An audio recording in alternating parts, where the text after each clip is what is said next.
We now know why this common rock is so good at growing clouds.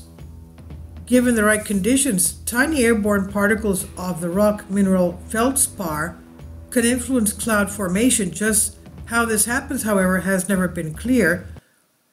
New research has now solved the mystery of how this process actually works. It's previously been established that this ubiquitous material, which makes up half of Earth's crust and can also be found on other planets, is attractive to water molecules, making it a good nucleation seed for vapor. As water molecules attach to feldspar dust high in the atmosphere and start freezing, the seeds of clouds are sown. And this new research, a team from the Vienna University of Technology, TU Wien in Austria, used a highly sensitive atomic force microscope to take a closer look.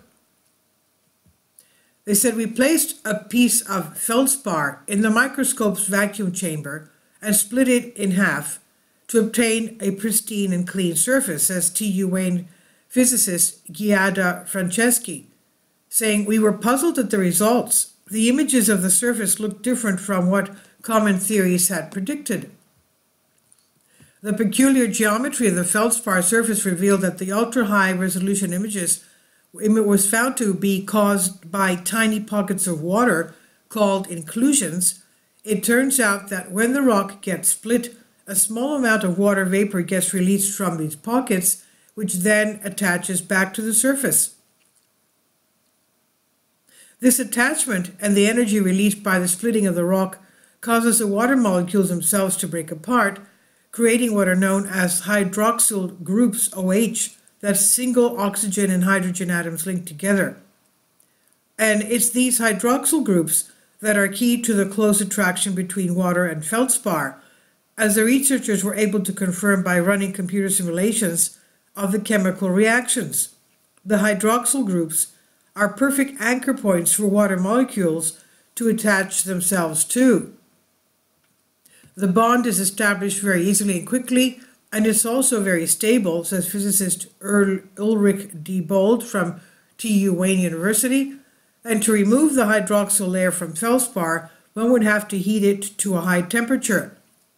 Feldspar is an important material for Earth's carbon and potassium cycles, as well as the water cycle, and understanding more about how it interacts with other elements will teach us more about those cycles too. When it comes to cloud formation, it's vital that we understand how climate change is going to affect the atmosphere and the clouds in it, another area where this study will prove useful in the future. For now, it solves one of the mysteries of feldspar that had researchers puzzled. Previous hypotheses had considered the effects of the potassium atoms in the rock and the defects in its crystal structure. Diebold says researchers were considering several ideas why feldspar is such an effective nucleation seed. And the research was published in Journal of Physical Chemistry Letters, and this is by David Neild on Science Alert. Please leave your comments, and thank you for your support. Kindly support my Patreon account. The daily posts are 5 videos daily, and they are totally different from what I have on my YouTube channel. Thank you so much for your support and that you find all my content so interesting. You'll find the Patreon account details in the description box below.